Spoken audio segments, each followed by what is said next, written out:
Hi. So I'm on my way to go to a coffee shop.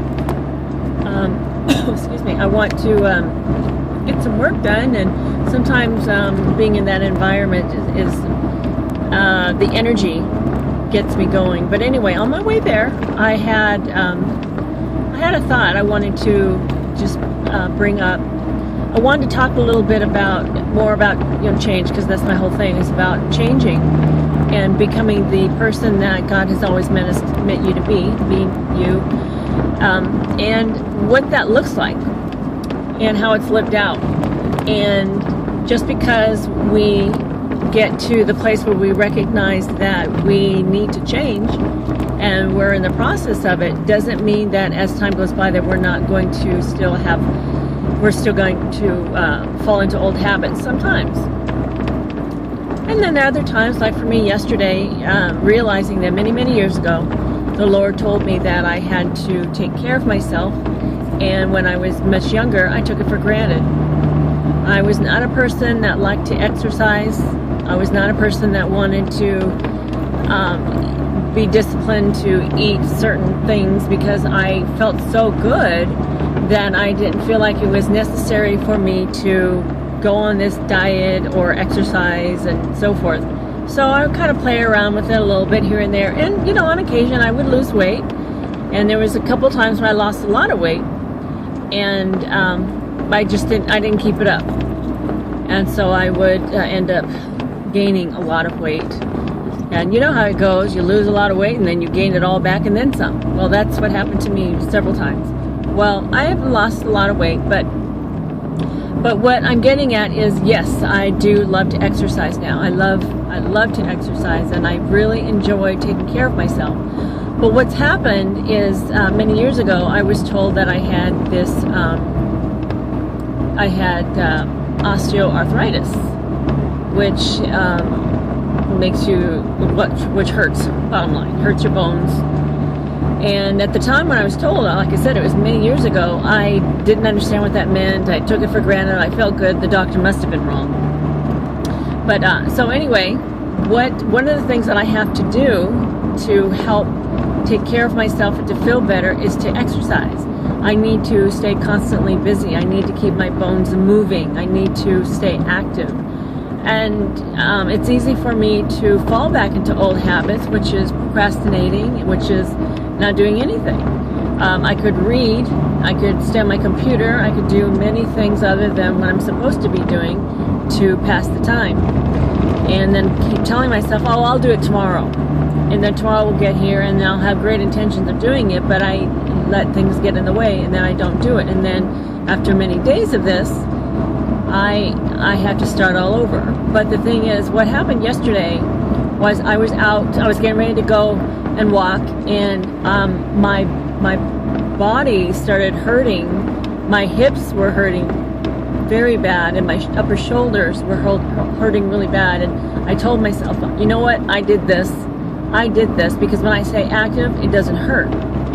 But when I'm not doing what I'm supposed to be doing, there are consequences. And the pain was excruciating.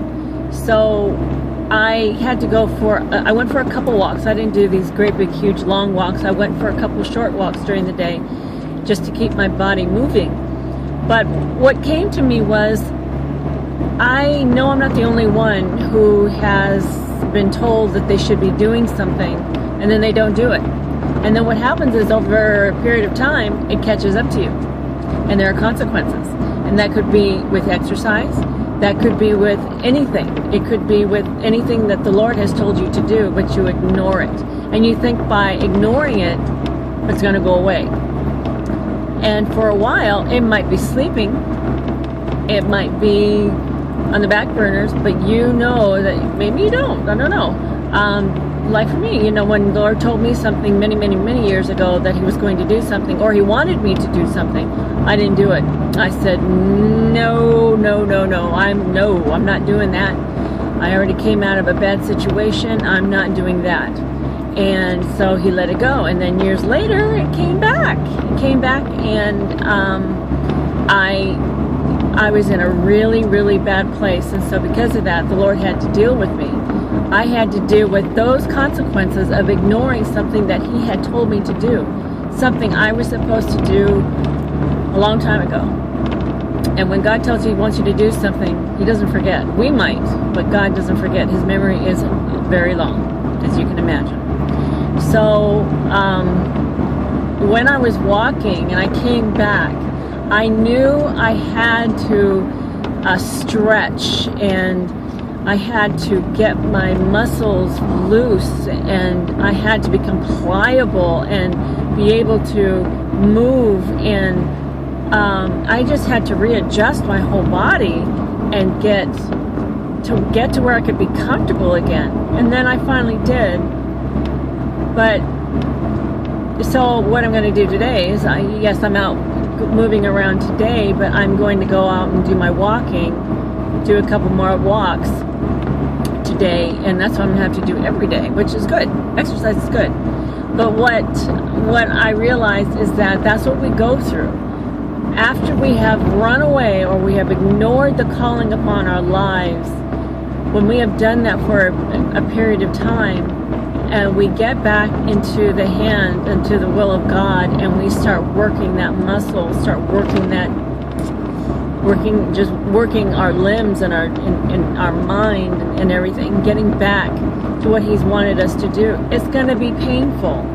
It's going to be very painful because of what we have done to ourselves, what we have ignored. There are consequences, and the sooner we surrender and be obedient to what we are called to do and to do what we're supposed to do, the pains are going to be a lot less. Yeah, there are growing pains in anything. Whether you are in a perfect situation and you obeyed immediately, you're going to have some growing pains. That's just the way that it is. But the sooner you obey and you surrender to what God has planned for you, those aches and pains will not be as bad and will not be as severe. And that is my message to you, is that don't allow your stubbornness, your confusion, or mostly your stubbornness, because that's where it comes from, is being stubborn. Because you think you know better, or you think you really like what you're doing and you got a hold of this, or you just don't want to do what God's called you to do because of whatever reason. And so you walk away, or you run away, and you start living a life that is completely opposite of what you know that you should be doing. You're behaving in a manner that you know you shouldn't be behaving.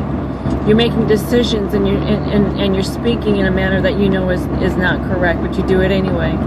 And eventually it's going to catch up to you. You're going to have to deal with it. I promise you, you're going to have to deal with it, one way or another. You can't run from yourself. You can't escape yourself. And if you can't escape yourself, God, you cannot escape God. You cannot escape him, because he is watching you. He is looking after you. He's got a plan for your life. He's got something that only you can do, and your purpose to do. And a lot of people already know what it is, but they just refuse to look at it. And it's easy to get confused about certain things, because there's your will and there's God's will. And I can talk to you about that in another time, but it's easy to confuse your vision, your dreams, and so forth that you have to what God has for you. And that's gonna take time and spending with the Lord, and he will help you. But the thing is, I can only stress, don't run. Don't assume that you've got this. Don't assume that, because over time it's going to catch up to you, and it's going to hurt. It's going to hurt. So don't do that to yourself. If you've already done it, if you're already in it, then it's not too late. It's never too late. It's not too late. So just get back on it. Just get back to doing what you're supposed to be doing, and God will help you. And just trust the journey. Trust what he's doing in your life. Trust that he has a plan for you. Trust that his way is better. And you might think that your way is better, but really, God's got this. Anyway, that's what I had. That's what I wanted to share with you. I wanted to share that with you last night, but when I was out walking, there were some interferences. There were some bees, and I had to hurry up. But anyway, thanks for listening. And I hope you have a great day. All right, bye.